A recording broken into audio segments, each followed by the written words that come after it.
국내 체류 이주민 수가 260만 명을 넘어선 가운데 이주민 선교에 대한 관심이 크게 높아졌습니다.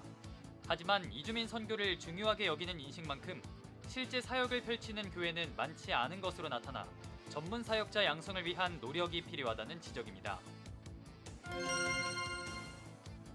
대한예수교장로회 백석총회가 산불 피해를 겪은 교회들을 대상으로 리모델링 사업을 진행하고 있는 가운데 지원 대상 교회 가운데 청송 어천교회가 처음으로 복구를 완료했습니다. 산불 피해 복구를 위한 한국교회의 지원 노력도 계속 이어지고 있습니다.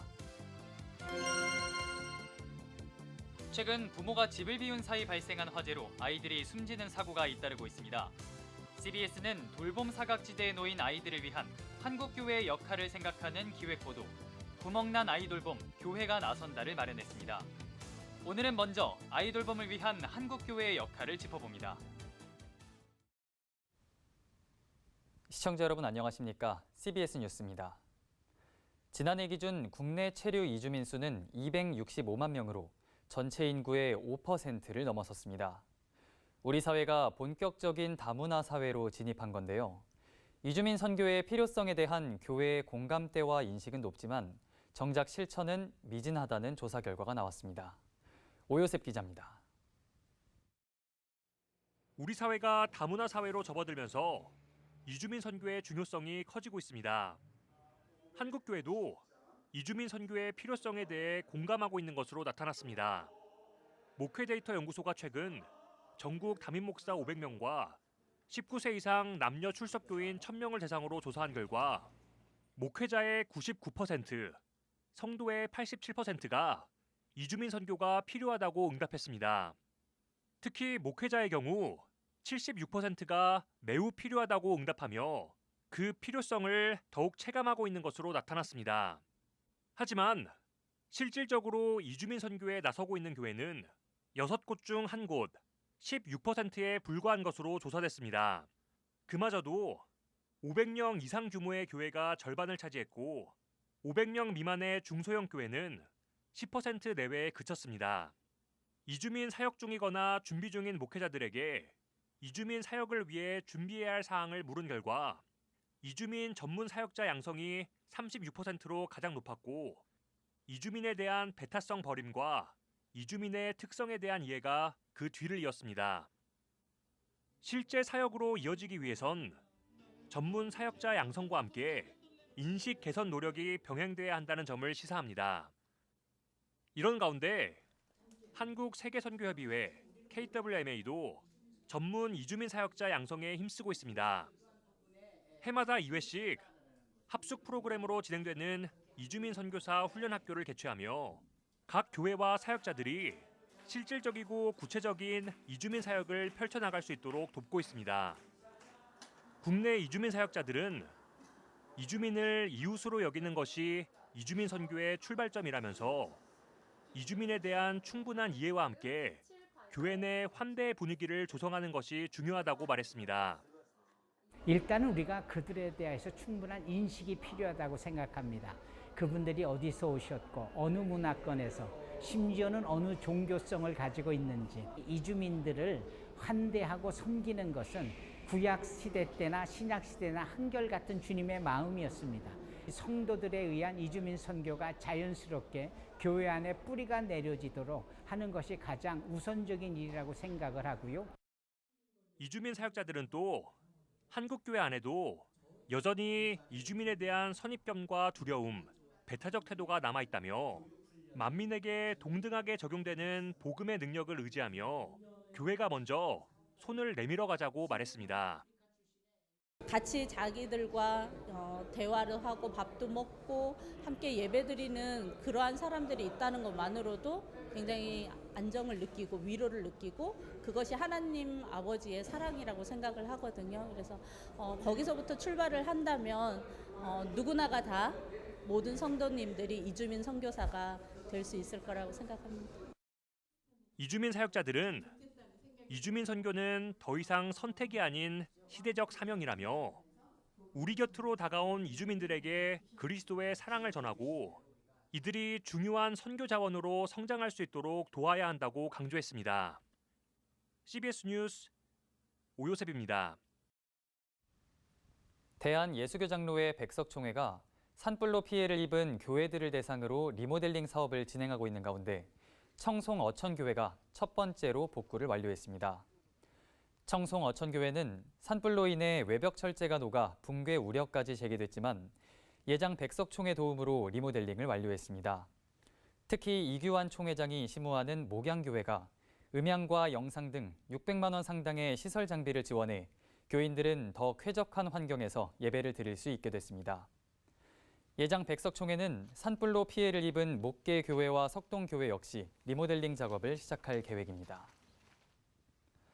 기독 NGO 희망친구 기아대책이 최근 대한예수교장로회 총회 통합총회와 영남 산불 피해 지원을 위한 업무 협약을 체결하고 6억 7,350만 원 규모의 지원에 나섭니다. 기아대책과 예장통합총회는 이번 협약을 통해 피해 지역 신앙 공동체 회복과 마을 재건 사업을 공동으로 추진할 계획입니다. 양 기관은 우선적으로 예장통합총회 4개 노회를 통해 산불 피해 가정 449가구에 각 150만 원씩 전달하고 실질적인 자립과 장기적인 피해 복구를 위해 체계적으로 협력해 나갈 예정입니다. 최창남 기아대책 회장은 고통의 현장 속에서도 신앙 공동체가 감당해야 할 섬김의 손길을 구체화할 수 있게 되어 감사하다며 일회성이 아닌 지속 가능한 사역으로 발전시켜 나가겠다고 말했습니다.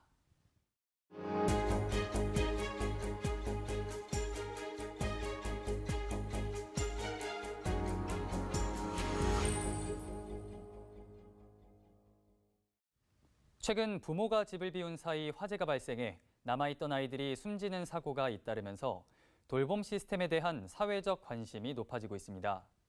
돌봄 공백을 해소하기 위해 정부와 지자체가 나서고 있지만 한계가 있는 게 현실인데요. CBS는 아이 돌봄 복지에서 한국교회의 역할을 생각해보는 기획보도 구멍난 아이 돌봄 교회가 나선다를 마련했습니다. 오늘은 첫 번째 순서로 돌봄이 필요한 아이들을 위한 한국교회의 역할을 짚어봅니다. 보도에 최창민 기자입니다. 지난 2일 밤 11시쯤 부산 기장군의 한 아파트에서 불이 나 9살과 6살 난 두 자매가 숨졌습니다. 화재 당시 부모는 에어컨을 켜두고 잠시 집을 비운 상태였습니다. 불과 9일 전인 지난달 24일 새벽 4시 10분쯤에는 부산 진구의 한 아파트에서 불이 나 10살과 7살 난 두 자매가 숨졌습니다. 경찰 수사 결과 당시 부모는 새벽 청소 일을 하러 집을 비운 상태였습니다. 4개월 전인 지난 2월에는 인천의 한 빌라에서 부모가 집을 비운 사이 불이 나 12살 A양이 숨졌는데 화재 현장에서는 빈 컵라면 용기가 무더기로 발견됐습니다. 정부와 지자체는 부랴부랴 대책 마련에 나섰습니다. 부모님께서 새벽에 일을 나가셨던 그 시간에 돌봐줄 어른 단 한 명이 있었더라면 그 가족 곁에 국가라는 돌봄 시스템이 있었더라면 어땠을까.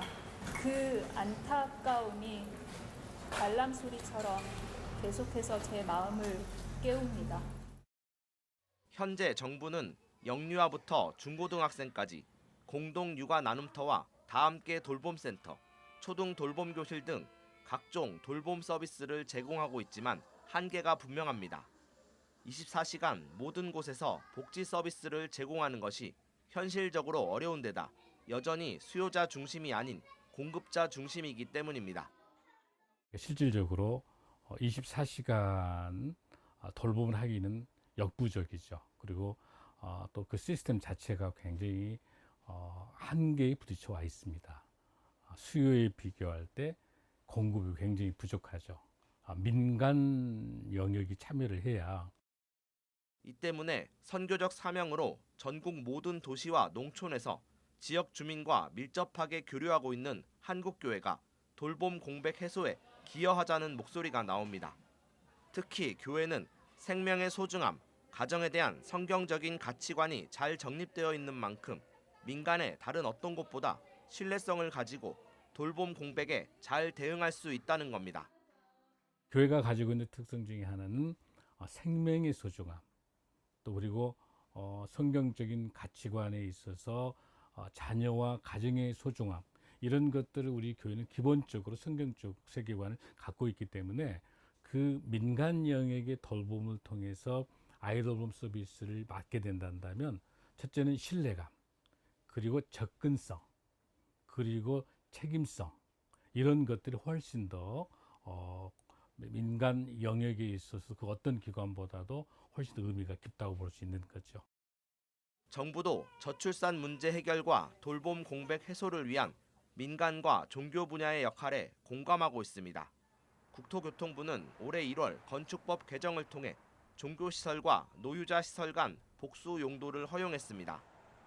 복수 용도가 허가가 되어 있기 때문에 노유자 시설 안에서 얼마든지 교회가 용도 변경을 하지 않아도 돌봄 서비스를 할 수 있는 그 장이 법적 상황이 준비가 되어 있어요. 이제 문제는 뭐냐면 우리 교회가 얼마나 많은 전문성을 가질 것인가, 그리고 이 문제 돌봄의 사각지대에서 우리 교회가 얼마나 책임성을 가지고 얼마나 사명감을 가지고 그 돌봄을 해낼 수 있겠느냐라고.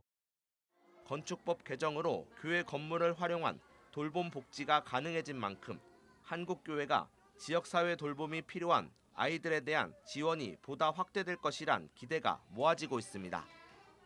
CBS 뉴스 최창민입니다. 총신대학교 여성동문들이 예장합동 총회를 앞두고 여성사역자 특별위원회 상설화를 요구하고 나섰습니다.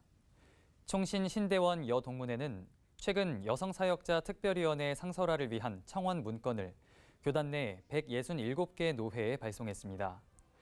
이들은 여성사역자 특별위원회 상설화를 통해 여성사역에 대한 전문성 강화와 여성사역자의 강점을 살린 다양한 사역 개발 등 긍정적 효과를 기대할 수 있다고 강조했습니다.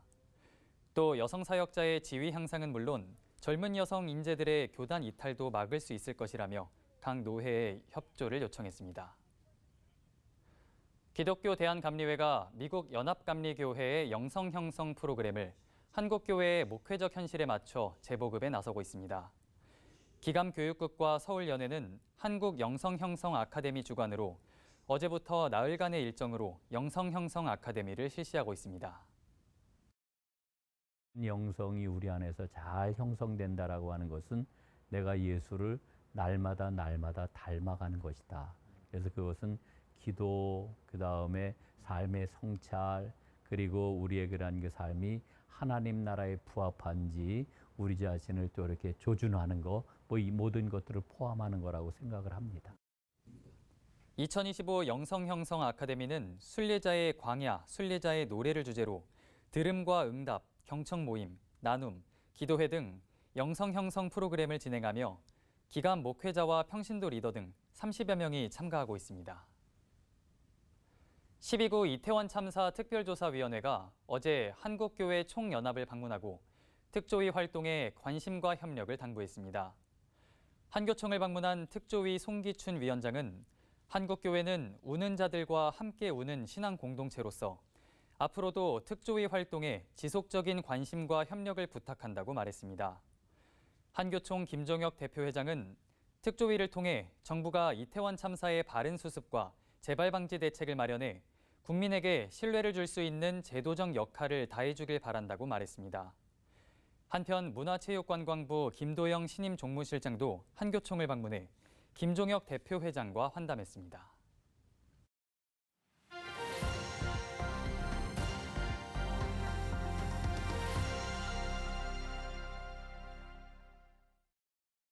간추린 지역교계 소식입니다. 기독교 한국침례회가 다음 세대 청년 선교 캠프를 열었습니다. 포항 YMCA는 창립 50주년 기념식을 진행했습니다. 기독교 한국침례회 총회와 총회 청소년부, 그리고 다음 세대 부흥위원회가 주관하는 2025 침례교 청년 선교 캠프가 한국침례신학대학교에서 열렸습니다. 이번 선교 캠프를 통해서 선교사에 대한 사람들이 좀 세워지게 되고 또 많은 사람들이 선교에 대한 열정이 회복되었으면 좋겠습니다. 새로운 세대, 새로운 도전을 주제로 열린 이번 대회엔 침례회 이홉 총회장이 말씀을 전했고 카자흐스탄 알마티 중앙침례교회 한 알렉산드르 목사가 현지 선교 상황을 공유하는 자리를 가졌습니다. 포항 YMCA는 창립 50주년 감사 예배와 기념식을 열고 비전 선언문을 발표했습니다. 이 자리에서 포항 YMCA 이사회는 청소년 육성기금 1,000만 원을 포항 YMCA에 기탁했습니다. 한편 포항 YMCA는 1975년 포항 제1교회에서 창립했으며 시민중개실과 포항시 여자 단기 청소년 쉼터 등을 운영하며 지역사회의 보탬이 되는 사역을 하고 있습니다.